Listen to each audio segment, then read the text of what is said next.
my name is Mandy, and today we are going to be doing my February wrap-up. Now, you may have noticed I have not posted any videos like at all in the month of February. I honestly don't know why.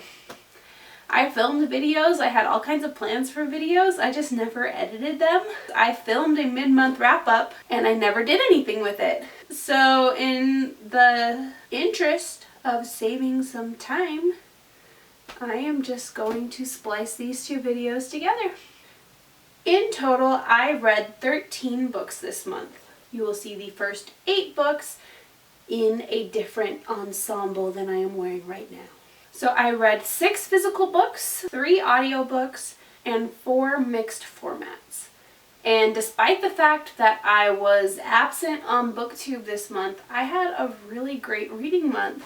I read 3 5-star books, and I had an average rating of 4.2.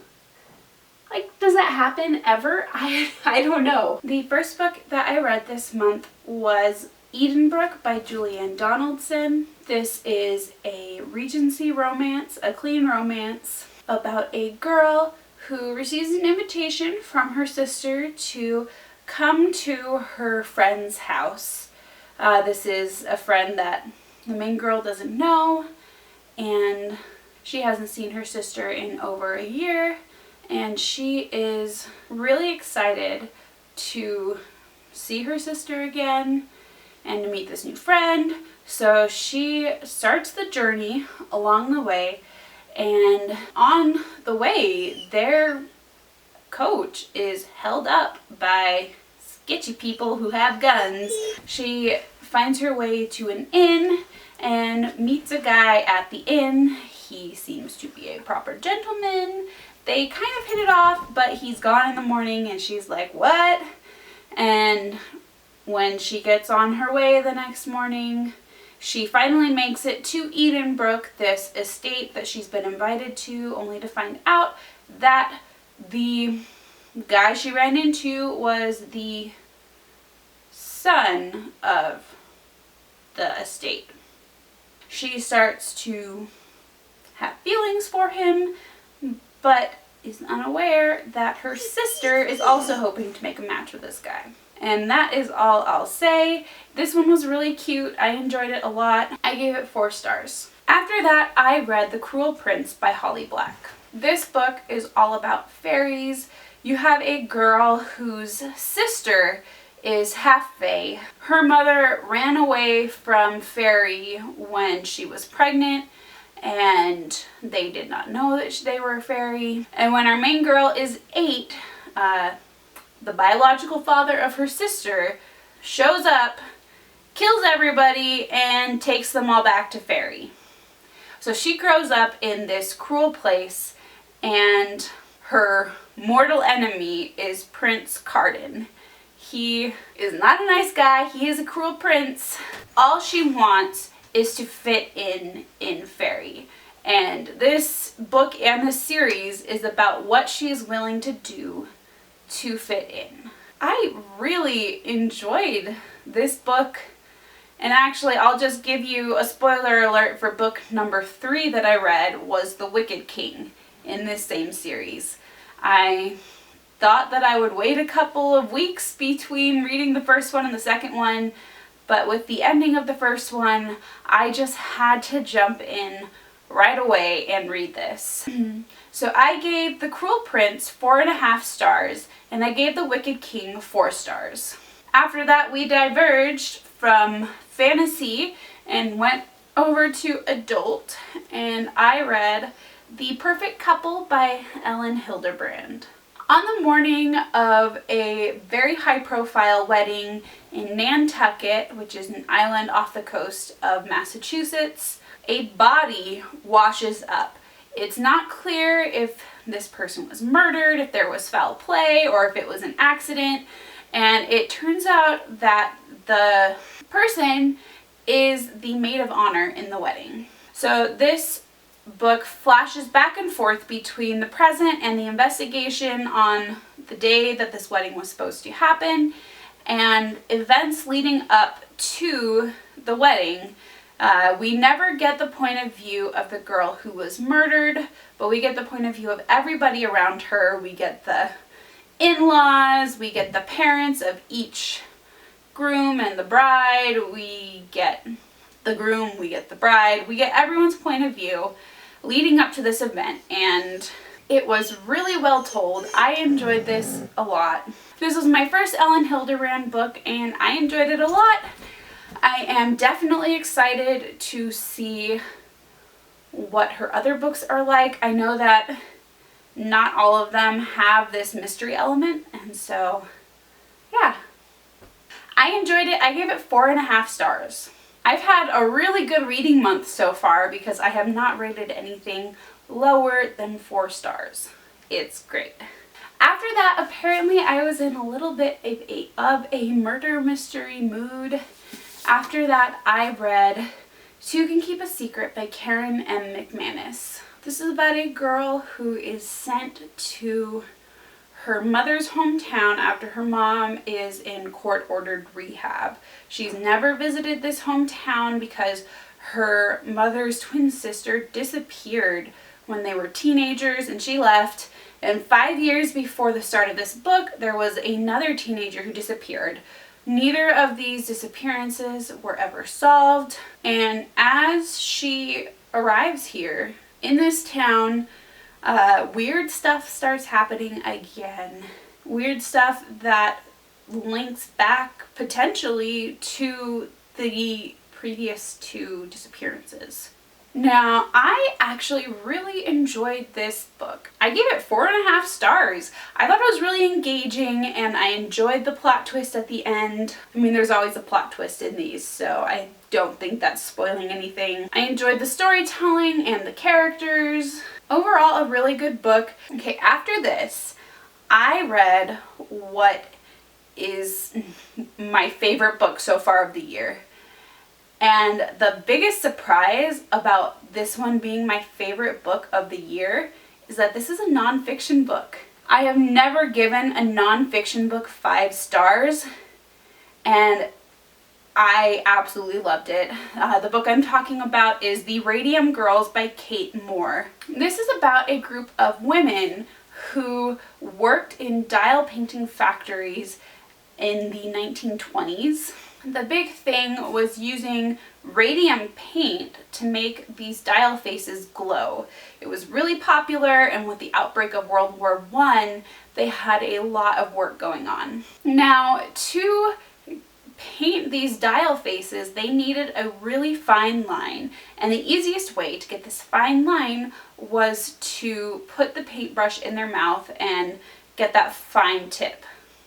They were encouraged to do this. They were instructed to ingest this radium paint.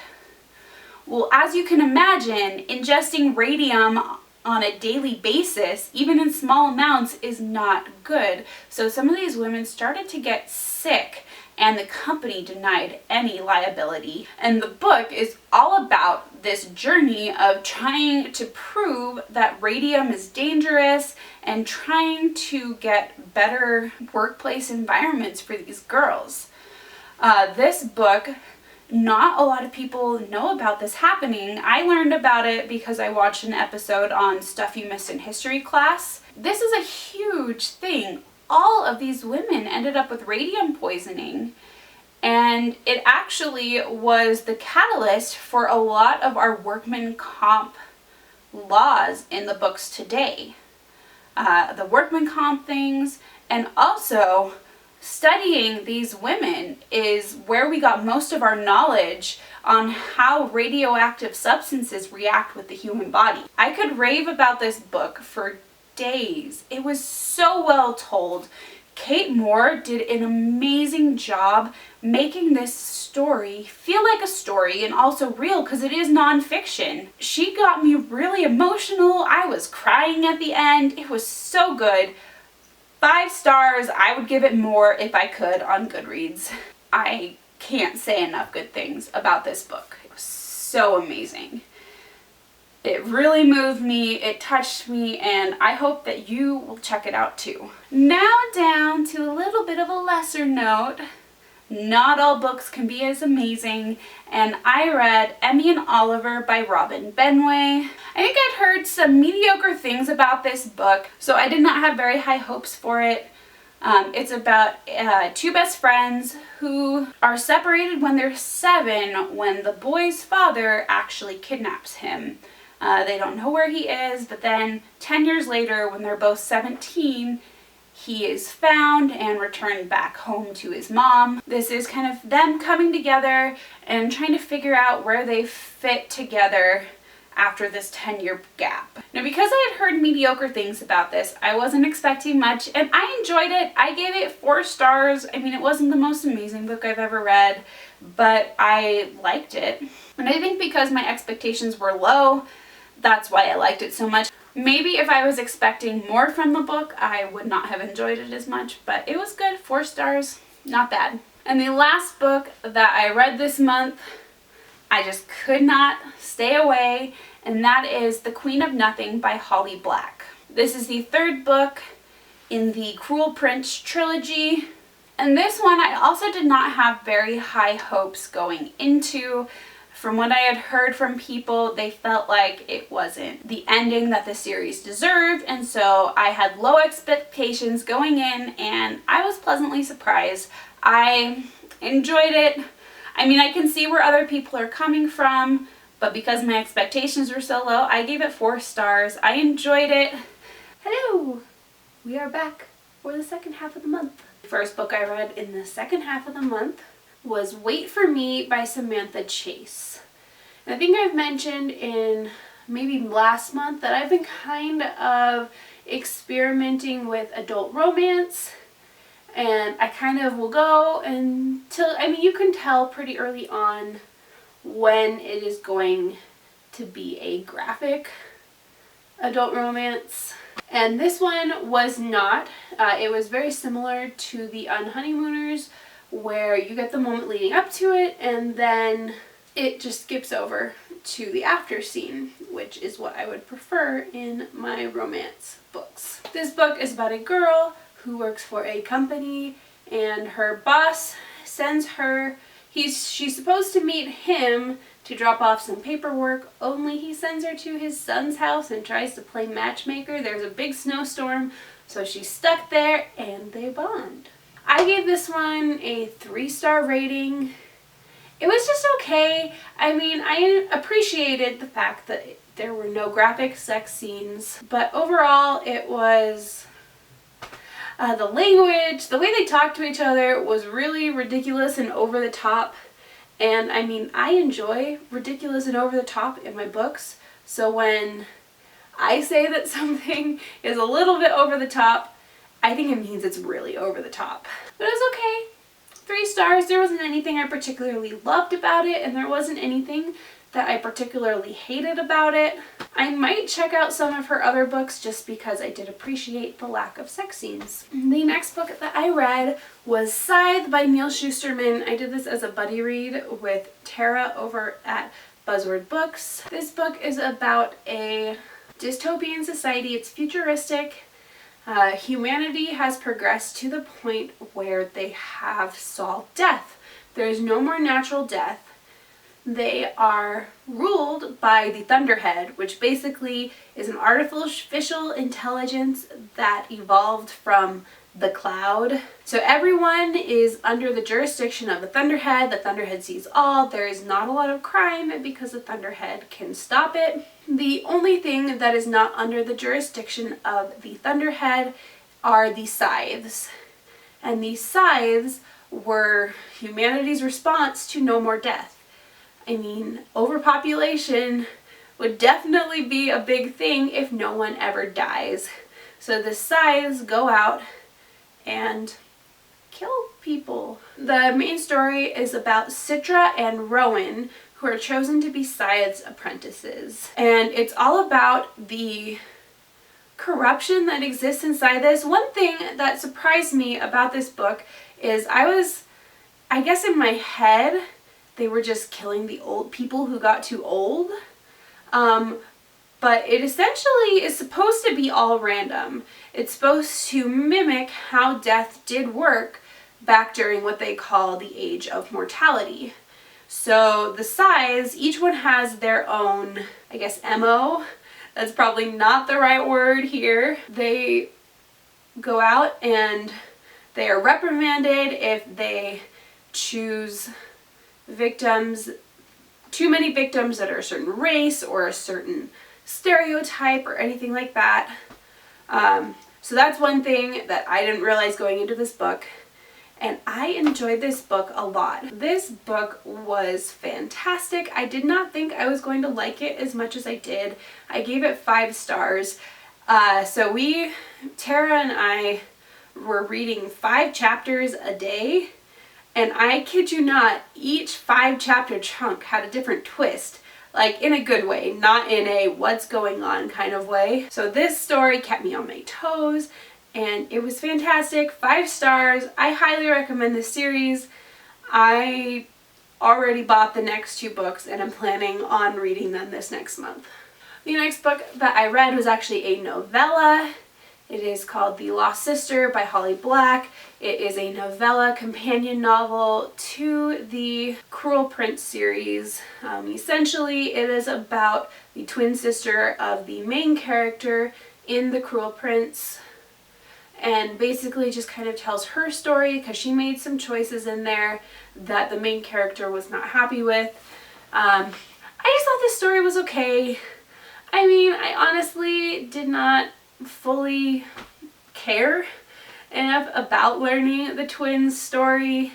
I gave it 3 stars. It wasn't bad, but it wasn't amazing. It was just okay. And then, finally, this one's been a long time coming. I read Illuminae by Jay Kristoff and Amy Kaufman. I am still bitter that someone threw away the dust jacket to this copy. Like, I am probably going to just go out and buy another copy at some point when I have the means. This book is told in a multimedia format. There are transcripts and chat conversations. Essentially, there was a big corporation in this futuristic sci-fi world named Baytech, who found out that another company had an illegal mining operation on a distant planet. And rather than doing the sensible thing and just reporting them, they declared war. They come in and they kill like all the people.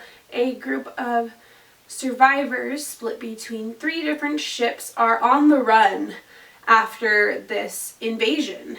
Their ships are damaged, so they can't jump to hyperspace, they can't get anywhere, so they have to make this 6-month journey to the nearest place where they can jump. The 2 main characters are Katie and Ezra. They are ex-boyfriend and girlfriend as of the morning of this attack, so it's kind of an intense time to have a breakup. And they're on 2 separate ships. And eventually they start to talk to each other through chat. And this is the story of them and figuring out what happened on their planet and what's happening on their ships right then. That's all I'll say right now. But, you know, there are some books that you finish and you enjoy them and you think that they have 1 rating. But then as you sit on them and you think back on them, you realize that your rating is actually higher. And that was this book for me. I initially gave it 4.5 stars, so it's not like it's a bad or a low review. As I sat on it and was thinking about it, I was like, you know what? This was 5 stars. It was so good. The main reason why I rated it slightly lower in the beginning is the last half of the book is intense. And I stayed up reading this book way later than I would have normally because I knew that because of the intensity of everything that was happening, I would end up with nightmares. People who have read the book probably know what I'm talking about, but hopefully that doesn't verge on any spoilers. Overall, it was really good, really well told. I mean, I think that everyone who has read this will probably tell you that they weren't expecting to enjoy a book that was sci-fi set in mixed media format. And one last book, I read Someone Else's Summer by Rachel Bateman. This is about a girl whose sister dies in a tragic car crash right after her graduation, and she's trying to figure out how to move on when she finds her sister's bucket list. She used to make lists all the time, and she called them her summer lists, and would make her sister, the main character, and then her best friend, a guy, they would do them together when they were really young. And so finding this list after they haven't done a list together for so many years, Anna, our main character, wants to do the list. So she teams up with Cameron, her sister's best friend, to do this list. They go off on a road trip, and cuteness and romance ensues. I was not expecting to like this book so much. I picked it up at my local thrift store and figured I would just check it out. I didn't think that I was going to enjoy it, and I did. I enjoyed it a lot. I actually gave it 4.5 stars. It had a really good combination of romance, but also hard-hitting stuff and issues with dealing with grief. It was really good, and I highly recommend it now. So there you go, the end of my month.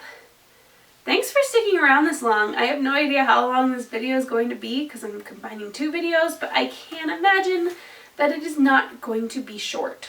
But really quick, before I finish up, I want to go over my goals for the year. I'm trying to keep myself accountable, and this is one way. I had 5 goals, and I am doing pretty good with 4 of them. My first goal was to participate in more readathons, which I have not done any yet, so I need to get on that. My next goal is to read 1 nonfiction book a month, and I've already told you about that one, The Radium Girls. It was amazing, fantastic, best book of the year. Another goal, to read a book out of my comfort zone, and this month I read The Perfect Couple by Ellen Hildebrand. I also want to read at least 2 books from my physical shelves every month to try to whittle down my TBR of books I actually own, and I read 5 books from my shelves. I also had a list of popular booktube books that I haven't read that I wanted to get through this year, and I have read 5 books from that list. To be fair, 3 of those books were from one series that was on that list, and 2 of them were from separate series. So The Cruel Prince was on that series, Illuminae was on that series, and Scythe was on that list. So I am great on track. I've tried almost half of the books on that list. When I initially made the goal, I wanted to read half of the books on that list, but I'm thinking that I can knock off more. So that's it for my goals. I actually, for once, read all of the books on my TBR. I was pretty proud of myself for that. For March, my TBR is going to focus, instead of new things, on finishing the series that I've already started, namely Illuminae and Scythe. I'm going to work on finishing those series this month. That's all for now. Thank you so much for watching. If you like what you saw, feel free to click subscribe. You can also follow me on my social media, which I will link down below. I hope you're having a great bookish day, and hopefully I'll see you next time if I can get myself to record and edit videos. Bye!